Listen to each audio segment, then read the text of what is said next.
My name is Gregg Peat. I'm a Senior Managing Director at FTI Consulting and practice in FTI's Forensic and Litigation Consulting segment as a forensic accountant.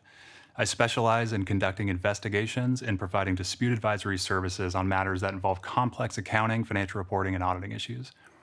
I graduated from Oregon State University in 2010 with degrees in accountancy and finance and captained Oregon State's 2009 football team, Go Beavs. Today we're going to be talking about governance and the role that boards play in addressing cybersecurity. My company helps organizations navigate cybersecurity on both the proactive and the reactive side. On the proactive side, we help companies mitigate threats on the front end by assessing and enhancing cyber risk management programs. And on the reactive side, companies turn to us as trusted advisors following a cyber incident, which can entail investigating the breach, determining what data was accessed, what was released publicly, and managing communications both internally and externally with shareholders, law enforcement, regulators, and other constituents. The damage that can be caused by a cyber incident can have major ramifications on companies, national security, and the public at large. So on the one hand, we've seen major and rapid digital transformation, increasing digital footprints and cyber risk profiles. And on the other, there's an increasing number of threat actors using sophisticated tools and tactics to pierce corporate and governmental IT infrastructures. So taken together, the risk and consequences associated with a cyber breach have increased dramatically over the last decade, and consequently, cybersecurity is commanding a lot of attention in the business community, making headlines in one form or another seemingly daily.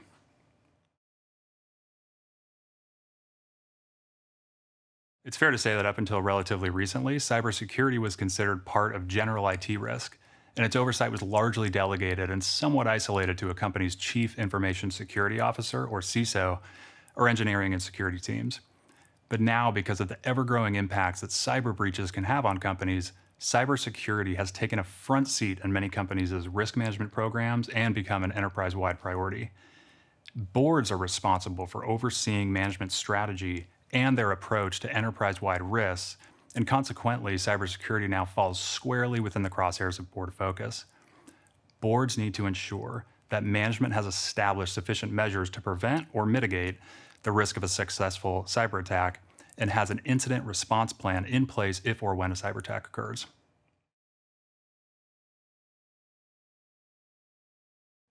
This has been an area of fairly recent evolution.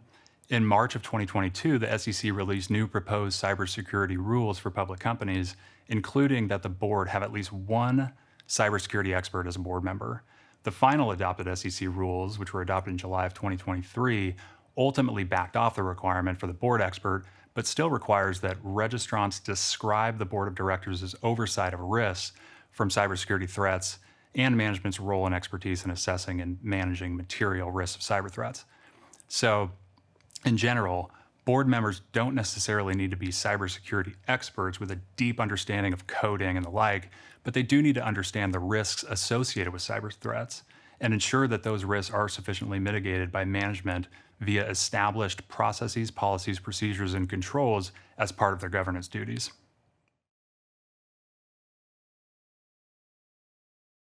If boards don't provide sufficient oversight of cyber risk, companies can be exposed. For example, if a company's IT infrastructure gets hacked and data is stolen or released publicly, the company may face irreparable damage, loss of customers, reputational damage, and there's also potential law enforcement issues and litigation that can result, which can be very costly and time-consuming.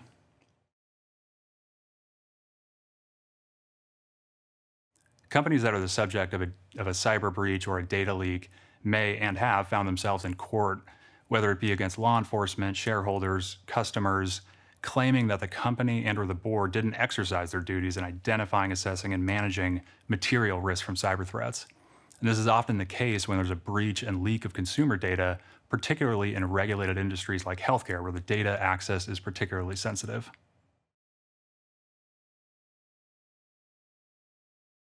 There are a number of examples of cyber breaches, but two of the more significant and well-known cyber breaches over the last decade or so are the Equifax and the SolarWinds breaches. In September of 2017, Equifax announced a data breach that exposed the personal information of 147 million people, and the hackers accessed data that included names, social security numbers, birth dates, addresses, driver's license numbers, and the attackers were reportedly active within Equifax's network for 76 days without being discovered. The breach garnered a ton of media attention, as well as the attention of several regulators, government agencies, and the public, given the number of people affected and the information that was accessed. Following the breach, Equifax was the subject of several investigations and lawsuits that generally accused Equifax of failing to implement and maintain reasonable security practices, failing to provide timely notice of the breach, and failing to provide clear and complete information regarding the breach. And years after the event, Equifax entered into a global settlement with federal government agencies, states, and consumers that included Equifax paying out over $1 billion to resolve the claims against it.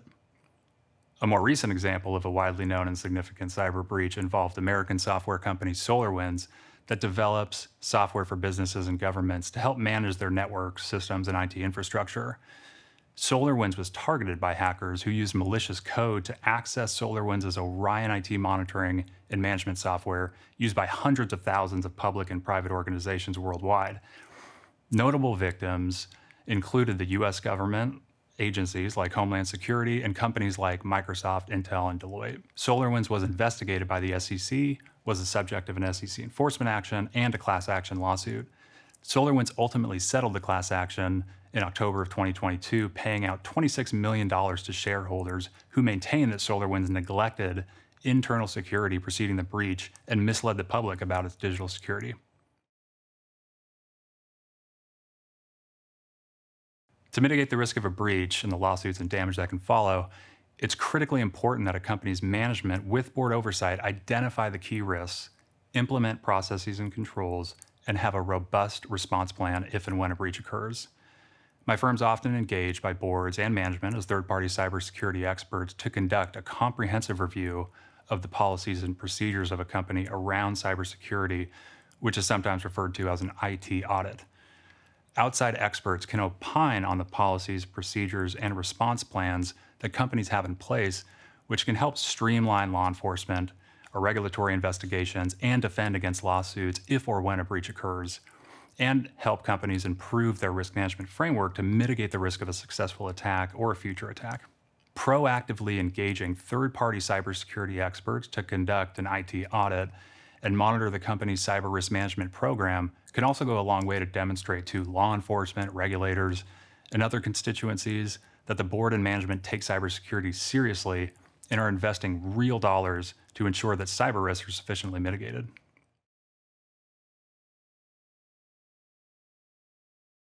Specific to governance processes, IT auditors will often evaluate what has the board done to ensure that management has sufficiently identified the risks facing the company and implemented controls, policies, and procedures to mitigate those risks. And this may include assessing whether the board is structured intentionally to identify and address cyber risks, who's on the board, does one or more board of directors have cyber experience or expertise, does the board have a cyber-specific committee or a subcommittee, and who's on that committee, how often does that committee meet, how does this compare to other similar-sized companies in the industry, reviewing the content and cadence of cyber-focused materials presented to the board or the committee, and the discussions that are held generally around cybersecurity at the board or committee level, and what feedback or instruction has the board given to management on cybersecurity topics. All that to say, how engaged is the board really on cybersecurity topics? And all this is generally accomplished via reviewing of meeting minutes and materials that are presented to the board or committee, interviews with management, discussions with board members, and reviewing governance documents like charters and guidelines. IT auditors will then typically validate that the policies and procedures and controls that management has implemented are in fact implemented and designed and operating as intended.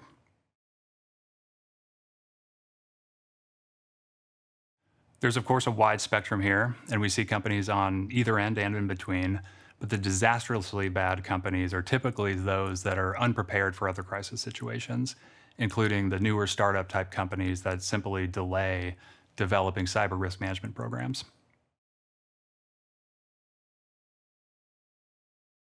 Companies that put themselves in the best position are the ones that have documented discussions at the board level, demonstrating proper governance over management,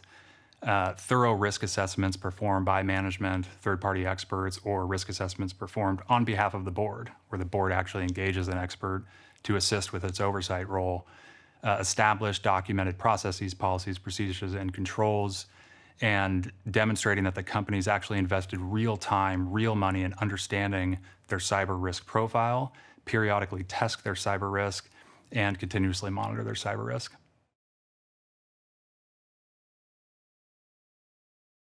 Companies that have the toughest time are the ones that treat cyber as an afterthought or the check the box activity.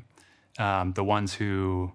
allocate insufficient resources, which is typically insufficient expertise or insufficient experience to address the cyber risk profile of any given company.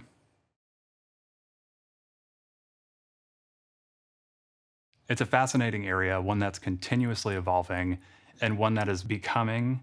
and will be the front seat of most corporations and at the board level priority to address enterprise-wide risk because of the damage that can be caused of a cyber breach, which I think will only increase over time.